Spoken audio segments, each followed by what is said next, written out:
राधे राधे बच्चों, आई होप सो सब आप लोग अच्छे होंगे एंड मेरे अभी तक के सारे वीडियोस को प्रॉपर मैनर से देख लिया होगा। तो चलिए आज हम लोग नया टॉपिक से स्टार्ट करते हैं 11th का फर्स्ट चैप्टर सेट थ्योरी। ठीक ना, क्या है पहला चैप्टर, क्या है सेट थ्योरी। ठीक, तो इस सेट थ्योरी होता क्या है यहाँ से मैं स्टार्ट कर रहा हूँ। ठीक ना, तो सबसे पहले ग्रुप।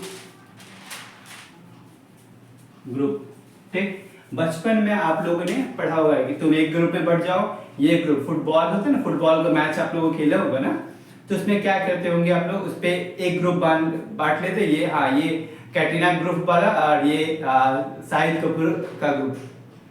या शाहिद कपूर का ग्रुप, बोथ आर दो ग्रुप्स। ठीक ना, तो अब मैं दो ग्रुप्स, हमारे पास ग्रुप्स है।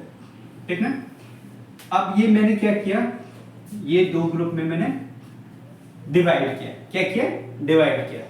तो एक ग्रुप में क्या किया मैंने, well defined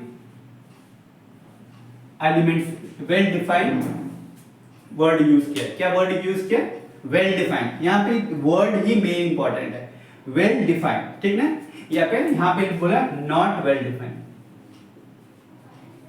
well defined.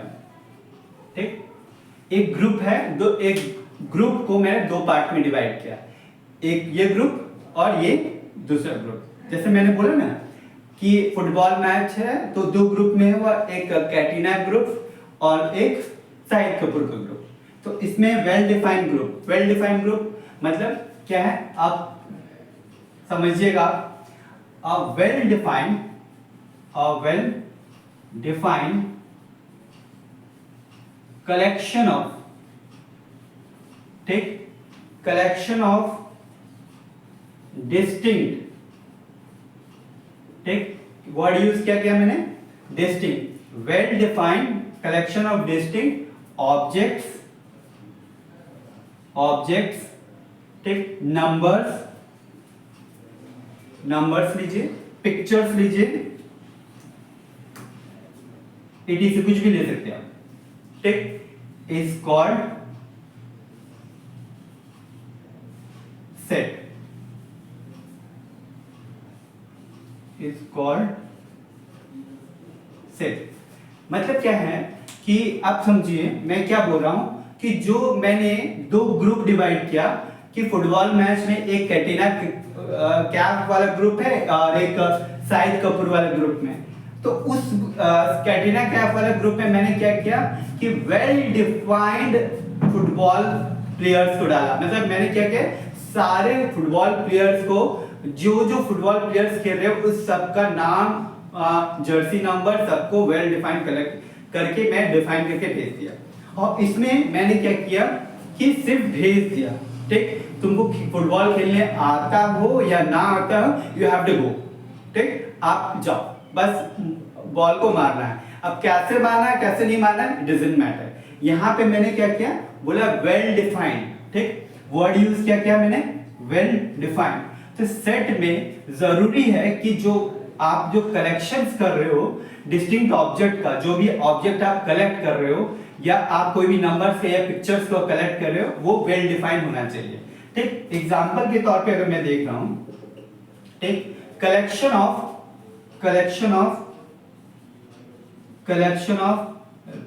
Rainbow colours. क्या बोला मैंने, कलेक्शन ऑफ रेनबो कलर्स, ठीक। तो जो रेनबो कलर्स है, ठीक, रेनबो कलर्स जो है वो मेरे अकॉर्डिंग और आपके अकॉर्डिंग जो 7 डिफरेंट कलर्स है वही रहेगा। ऐसा तो नहीं है कि पर्सन टू पर्सन वेरी करेगा, ऐसा तो नहीं है ना। तो इसमें देखिए जो आपने, मैंने पहले सेट का डेफिनेशन समझिए तभी आपको सब चीज यहां से फेमिलियर हो जाएगा। तो मैंने क्या बोला कि यहां वर्ड क्या यूज किया कि वेल डिफाइंड। ठीक ना, वेल डिफाइंड। तो जो रेनबो का कलर्स है ये एक फैक्ट है, जो 7 डिफरेंट कलर्स है वो वेल डिफाइंड है कि ये 7 कलर्स रहेंगे, उसको हम, ये 7 डिफरेंट कलर्स को हम लोग रेनबो कलर्स बोलते हैं। ठीक, तो वो मेरा 7 डिफरेंट कलर्स है, इस कलर्स को हम लोग बोलेंगे सेट ऑफ क्या, रेनबो कलर्स। ठीक, अब यहीं पे मैं यहाँ पे ये लिख देता, ये बोलता हूँ collection of seven color, collection of seven different colors.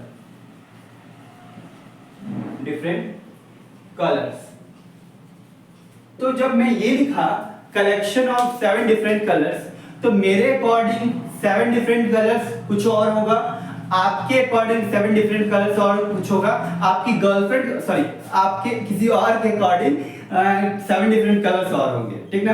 तो 7 different colours person to person vary कर रहा है, ठीक। तो पर्सन टू पर्सन वैरी कर रहा है, तो ये वेल डिफाइंड नहीं हुआ, ठीक, वेल डिफाइंड नहीं है, ठीक ना। अब मैंने जैसे अब मैं बोल रहा हूं कि इंडिया का वर्ल्ड कप मैच, तो वर्ल्ड कप मैच में जो आपके जो प्लेयर्स होंगे वो वेल डिफाइंड होंगे, वेल डिफाइंड एंड होंगे कि ये पर्संस आपका वर्ल्ड कप मैच में खेलेंगे। और एक नॉर्मल मैच में हम लोग ये मैच क्रिकेट मैच है, तो आप में उसमें क्या करें, कोई भी पर्सन को आप भेज दोगे, ठीक ना। तो मेरे ख्याल से आप फेमिलियर हो गए होंगे कि एक सेट का डेफिनेशन क्या है, सेट होता क्या है, ठीक ना। सेट में well defined and distinct object होना इट्स कंपल्सरी, ठीक है। अब मैं बोलता हूं collection of nomination for 69 Hyundai film fair award 2024। तो इसमें जो 2024 में हुंडई कंपनी के द्वारा नॉमिनेशन 24 फिल्म फेयर अवार्ड था, वो जो फिल्म अवार्ड है वो आप कलेक्ट करके रखोगे, ठीक ना। जो फिल्म मैं यहां पे लिख रहा हूं कलेक्शन ऑफ ठीक, क्या लिख रहा हूं, कलेक्शन ऑफ नॉमिनेटेड ठीक, collection of nominated for 69th Hyundai क्या, हाँ हुंडई फिल्म फेयर अवार्ड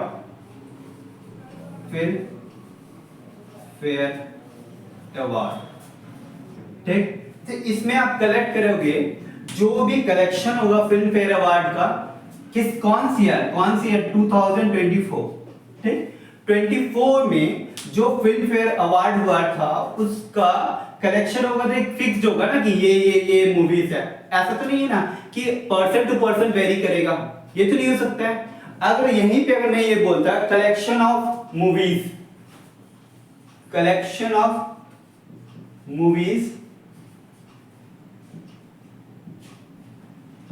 यार क्वेश्चन बन रहा है, काफी बन रहा था पर कलेक्शन ऑफ मूवीज, सॉरी कोई आ गया था इसीलिए थोड़ा सा दिक्कत हो गई। Collection of movies,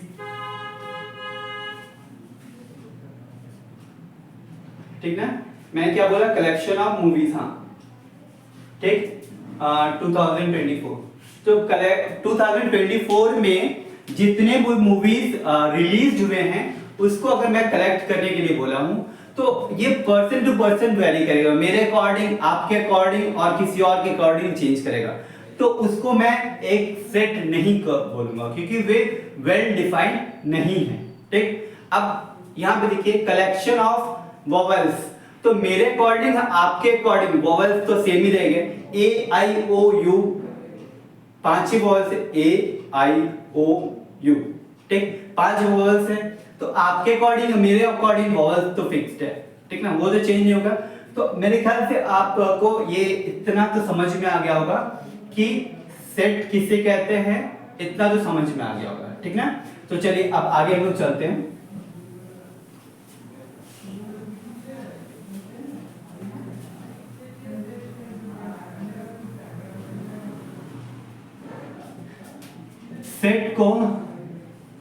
set is denoted bye ठीक।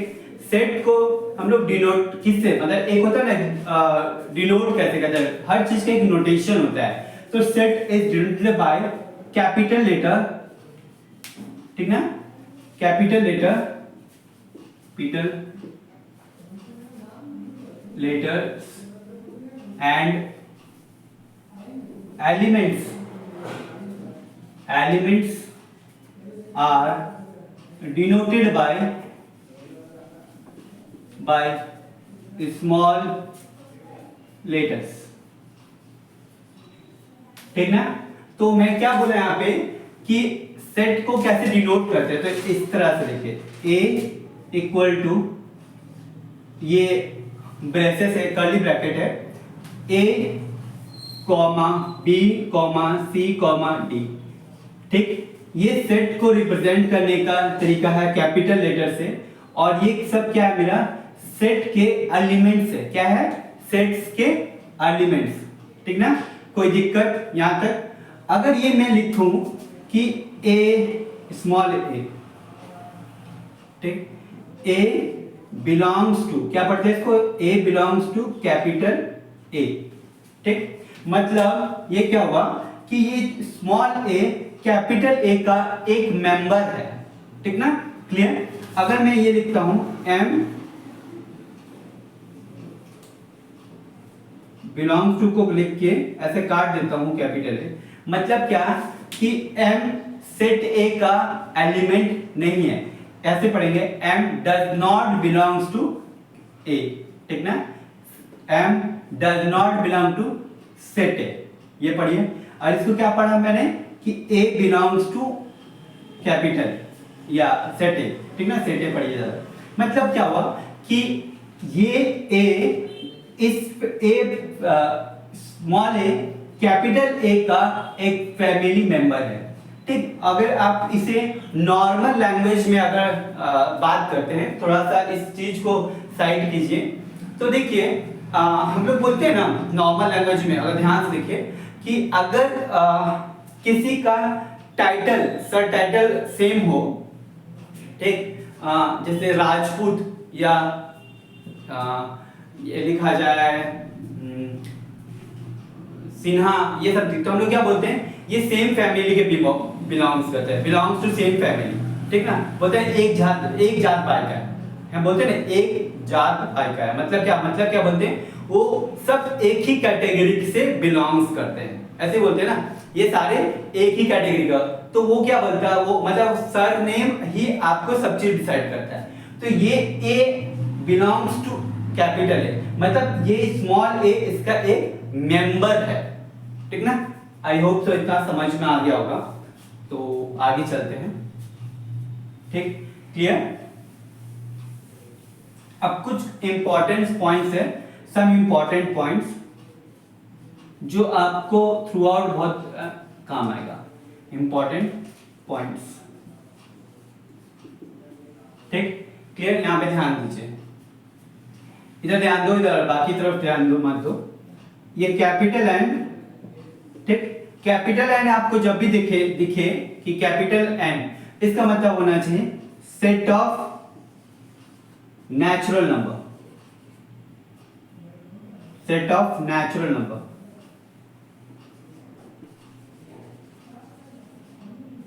नेचुरल नंबर, ठीक ना। कैपिटल N का मतलब क्या होता है, सेट ऑफ नेचुरल नंबर, ठीक। और R, कैपिटल R दिखाया जाए, इसका मतलब सेट ऑफ रियल नंबर, ठीक। रियल नंबर मतलब सब चीज आ गया इसी के अंदर। Q का मतलब हो गया set of rational number, set of rational numbers, number से भाई थोड़ा, ठीक है, ठीक। यहां तक कोई दिक्कत? जेड फॉर मतलब क्या था, सेट ऑफ इंटीजर,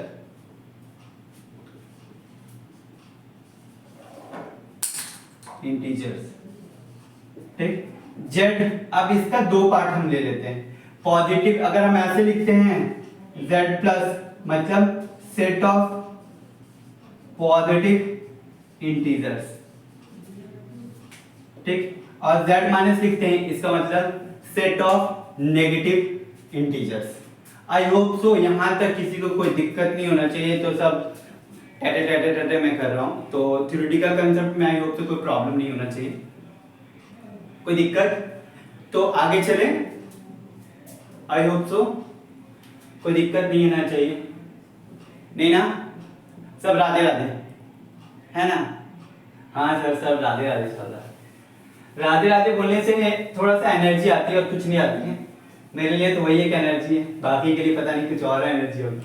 सोना बाबू, हाँ हाँ सब कुछ ठीक ना। तो चलो अब देखो यहाँ पे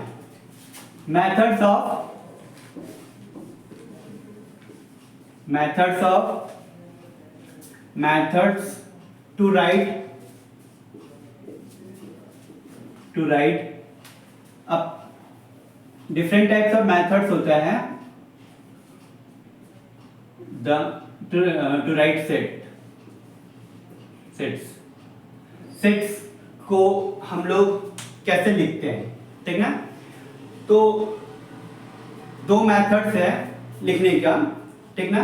हम लोग जब भी लिखते हैं सेट्स को किस वे से लिखा जाता है, दो अलग अलग मेथड से लिखा जाता है, ठीक ना। पहले यहाँ पे ध्यान दीजिए आप, बाकी अपना फोन को साइलेंट पे कीजिए या बाकी किसी और का मैसेज मत देखो, यहाँ मेरा मैसेज देखो तो ज्यादा फेमिलियर हो गया and it's important for your future.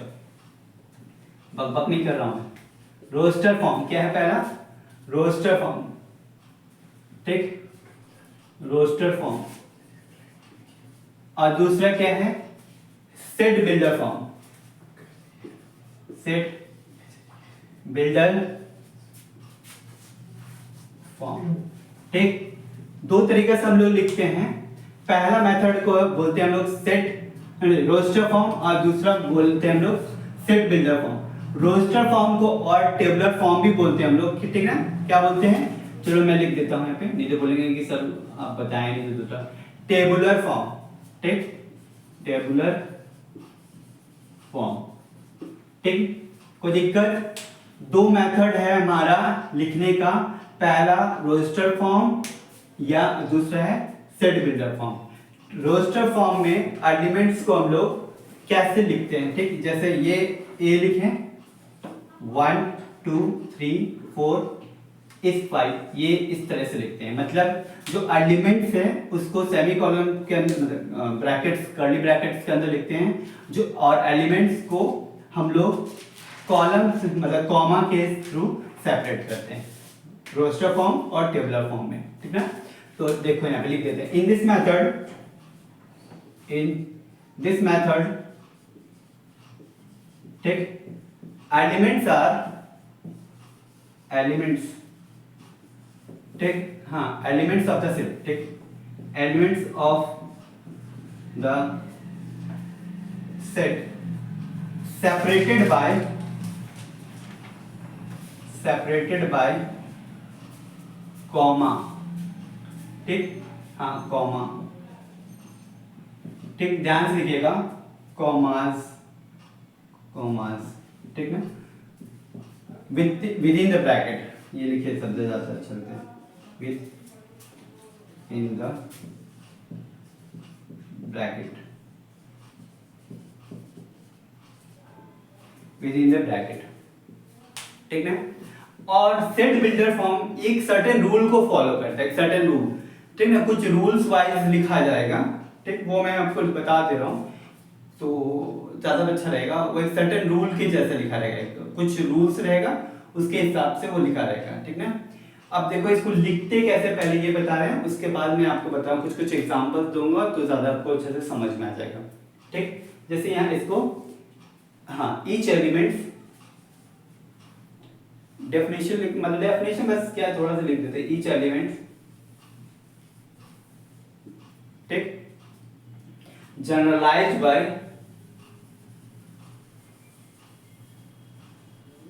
हाँ ठीक, जनरलाइज्ड एज, हाँ generalised as variables, generalised as variables, ठीक। देन आफ्टर कॉलन, हाँ देन आफ्टर कॉलम्स, इसको बोलते हैं, ठीक, कॉलम्स और ये स्लैश, ठीक ना। The property which define, the property,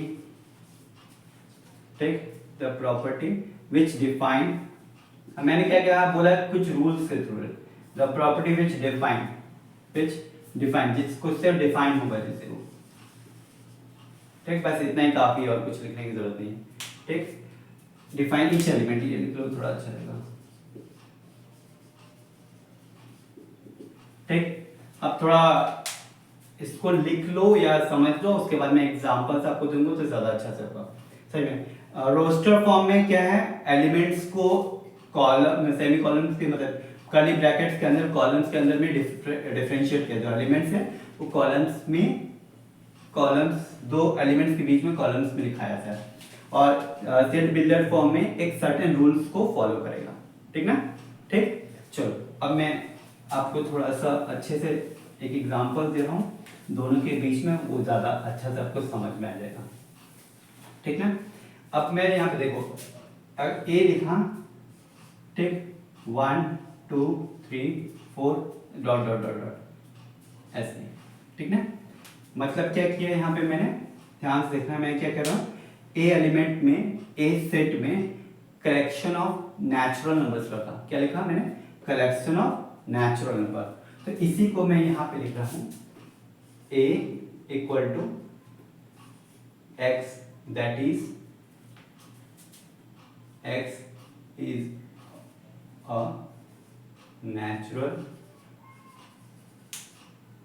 number, ठीक है। कोई दिक्कत, कोई दिक्कत, देखो ये सेट बिल्डर फॉर्म है, नहीं सॉरी ये रोस्टर फॉर्म है, और ये मैंने क्या क्या क्या क्या लिखा है यहाँ पे, सेट बिल्डर फॉर्म। तो सेट बिल्डर फॉर्म में क्या क्या क्या पर x एलिमेंट है, that is x is a natural number, जो एलिमेंट्स है इसमें वो सारा मेरा नेचुरल नंबर्स के टर्म्स में, ठीक। अब फिर जैसे यहाँ पे लिखते a equal to a i o u, ठीक, ये क्या कि a i a e i o u, ठीक। इसमें क्या किया मैंने, सिर्फ एंड सिर्फ वॉवल्स लिया, क्या क्या लिया, सिर्फ एंड सिर्फ वॉवल्स लिया। तो देखो यहाँ पे भी क्या लिखा है, x that is x is vowels, ठीक।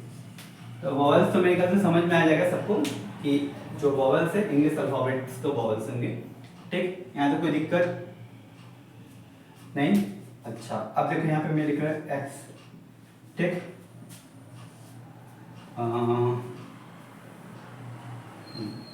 ये देखिए ध्यान से देखिए 1 3 5 डॉट डॉट।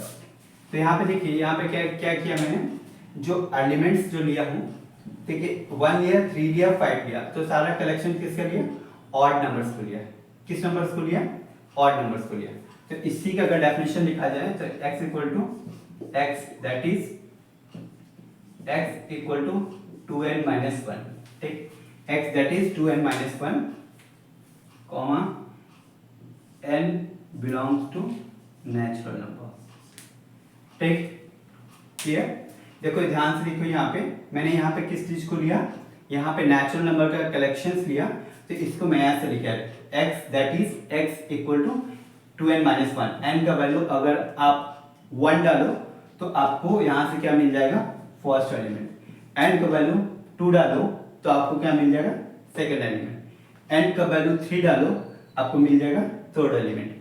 तो ये आपको डिफरेंस आना चाहिए कि अगर मैं सेट रोस्टर फॉर्म से सेट बिल्डर फॉर्म में कैसे लिख रहा हूँ, ठीक ना, क्लियर। अच्छा और एक एग्जांपल दे रहा हूँ, x इक्वल टू 1 का स्क्वायर प्लस 2 का स्क्वायर प्लस 3 का स्क्वायर डॉट डॉट ऐसे। अगर मैं ऐसे लिखा तो देखिए क्या क्या मैंने सारे नेचुरल नंबर्स का स्क्वायर लगा दिया। तो यहाँ पे मैं ये लिख सकता हूँ x equal to that is x equal to n square, ठीक, x equal to n square, और n को कहाँ से लिखा, n belongs to natural number. I hope so इतना आपको फैमिलियर हो गया होगा कि क्या मैं बोलना चाह रहा हूँ कि रोस्टर फॉर्म्स में एलिमेंट्स को कॉलम्स के टर्म में लिखते हैं। तो इतना डेफिनेशन आपको मेरे ख्याल से क्लियर हो गया।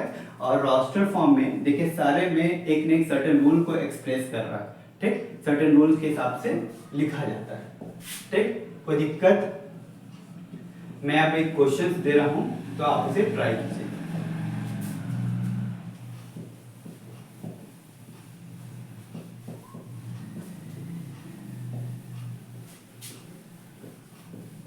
हाँ चलो, एक्सप्रेस अ सेट, ठीक है, ध्यान से देखिए, एक्सप्रेस सेट ए, ठीक, एक्सप्रेस सेट ए 2 कॉमा क्या दूं, हाँ 2 कॉमा 5 कॉमा 10, 2 कॉमा 5 कॉमा 10, हाँ 17 कॉमा 26, ठीक। ये किस फॉर्म में लिखा हुआ है? हाँ सही बोला आपने, रोस्टर फॉर्म में लिखा हुआ। तो रोस्टर फॉर्म से हमको आप मुझे सेट बिल्डर फॉर्म में लिख दिखाइए, ठीक है। ये एक्सप्रेशन ये किस फॉर्म में लिखा? सेट बिल्डर फॉर्म में। तो हम नहीं, रोस्टर फॉर्म में लिखना है, तो इसको कन्वर्ट करके दिखाइए इन सेट बिल्डर फॉर्म, ठीक, सेट बिल्डर फॉर्म में लिखिए। तो मैं क्या लिखूंगा, आप वीडियो को पॉज कीजिए और खुद से ट्राई कीजिए। A that is x belongs to, x equal to, ठीक, एक्स इक्वल टू देखिए यहाँ पे 1 आ रहा है, 2 आ रहा है, फिर 5 आ रहा है, फिर 10 आ रहा है, फिर 16 आ रहा है। तो देखिए आप ये सोच रहे एन स्क्वायर में +1 ऐड हो रहा है, ठीक, नेचुरल नंबर के स्क्वायर में +1 ऐड हो रहा है। देखो 1 का स्क्वायर 1 + 1, ठीक, 2 का स्क्वायर +1 5 आ जाएगा, 3 का स्क्वायर 9 + 1 10, 4 का स्क्वायर 16 + 1 17, 5 का स्क्वायर 25 + 1, ठीक। तो ये मेरा हो गया, यहाँ पे n belongs to natural number, ठीक। आई होप सो आपको यहाँ तक समझ में आ गया।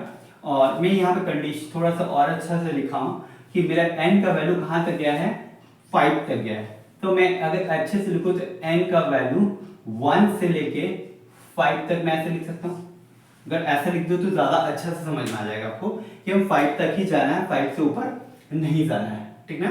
तो चलिए नेक्स्ट लेक्चर में, ठीक है, नेक्स्ट लेक्चर में मैं सेट बिल्डर फॉर्म्स के कुछ क्वेश्चंस करवाऊंगा आपको और इसके आगे का थ्योरी पार्ट्स पढ़ूंगा, ठीक ना। तो वीडियो को अच्छे से देखिएगा एंड जो नहीं समझ में आएगा कमेंट कर दीजिएगा, मैं आपको एक्सप्लेन कर दूंगा। राधे राधे।